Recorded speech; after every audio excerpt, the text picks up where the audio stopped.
আজ মঙ্গলবার 21শে মাঘ 2025 সালের 4 ফেব্রুয়ারি। বৃশ্চিক রাশি, বৃশ্চিক লগ্ন, স্করপিয়ান সাইন জাতক জাতিকাদের আজকের দিনটি কিন্তু এক প্রকার বেশ কাটতে চলেছে।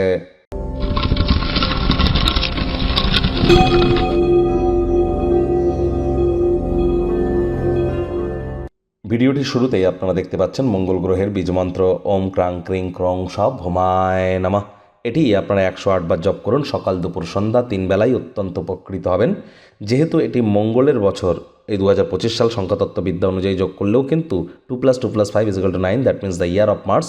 মঙ্গলেরও বছর, এটি মঙ্গলের বছর হওয়ার কারণে আর আজ বারটি মঙ্গল হওয়ার কারণে অবশ্যই হনুমানজির নাম জপ ধ্যান আরাধনা আপনারা করতে পারেন। পঞ্চমুখী হনুমানজির একটি ছবি এনে বাড়ির পূর্ব দিকের দেওয়ালে রাখুন। প্রত্যেক দিন ধূপ দেখিয়ে স্নানের পর আপনারা অন্তত পক্ষে 3 বার বলুন ওম হুম হনুমতে নমঃ। এটি আপনাদেরকে বহুলাংশে উপকৃত করবে। আর আজ আপনারা অবশ্যই নিরামিষ খাদ্য খাবার খান, তামসিক জীবনযাপনের আশ্রয় গ্রহণ করবেন না। কঠোর কায়িক পরিশ্রম করুন, শরীরের ঘাম ঝরান, মঙ্গলের হাই এনার্জিকে চ্যানেলাইজ করতে পারবেন।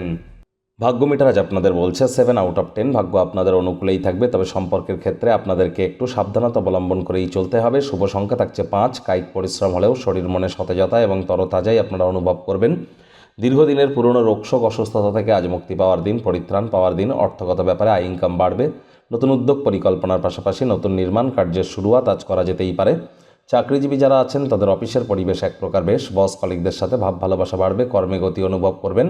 নিজের মেধা দক্ষতা ট্যালেন্টের দৌলতে প্রশংসার পাত্রপাত্রীও আপনারা হতেই পারেন। রাজনীতিবিদ যারা আছেন জনসংযোগ বৃদ্ধি করুন, কঠোর কায়িক পরিশ্রমের কোনো বিকল্পই কিন্তু নেই। শিক্ষার্থী বিদ্যার্থীদের পড়াশোনায় মনোযোগ আরও বৃদ্ধি করতে হবে। উচ্চশিক্ষার জন্য যারা বিদেশ যাত্রার কথা ভাবছিলেন, ভাগ্যদেবী আজ আপনাদের পক্ষে নেই। সন্তান সন্ততি থেকে থাকলে তাদের এদিকে কঠোর সজাগ দৃষ্টি বজায় রাখুন। হাউস ওয়াইফ যারা আছেন দিনের শুরুটা তাড়াতাড়ি করুন। প্রেমিক প্রেমিকা, স্বামী স্ত্রী রূঢ় বাক্যের প্রয়োগ, অশ্লীল ব্যবহার যেন করবেন না। তৃতীয় কোনো ব্যক্তিকে ভুলেও সম্পর্কের মধ্যে যেন প্রবেশ করতে দেবেন না। সম্পর্কের দুর্বলতা কিন্তু আরও বেড়ে যেতে পারে। শত্রুপক্ষ বিরোধী পক্ষ আজ কিন্তু খুব একটি শক্তিশালী থাকছে না। পরিবার পরিজন, নিকটে স্থানীয় ব্যক্তিবর্গ, বন্ধু স্বজন কারোর উপরেই জোর করে নিজের মতামতকে জাহির করলেই কিন্তু ক্ষতি। আজ কোনো একজন ব্যক্তি তার কর্মক্ষেত্রে চমৎকার কোনো কিছুর সাথে আপনাকে অভিনন্দন কিন্তু জানাতেই পারে। বন্ধুবান্ধবদের কারণে মূল্যবান সময় যেন নষ্ট করবেন না। পিতামাতা শরীর স্বাস্থ্যের দিকে অতিরিক্ত নজর প্রদান করুন। আজ ছোটোখাটো ব্যাপারে অন্যের বিষয়ে ভুল ত্রুটি ধরার স্বভাব থাকলে ত্যাগ করতে হবে।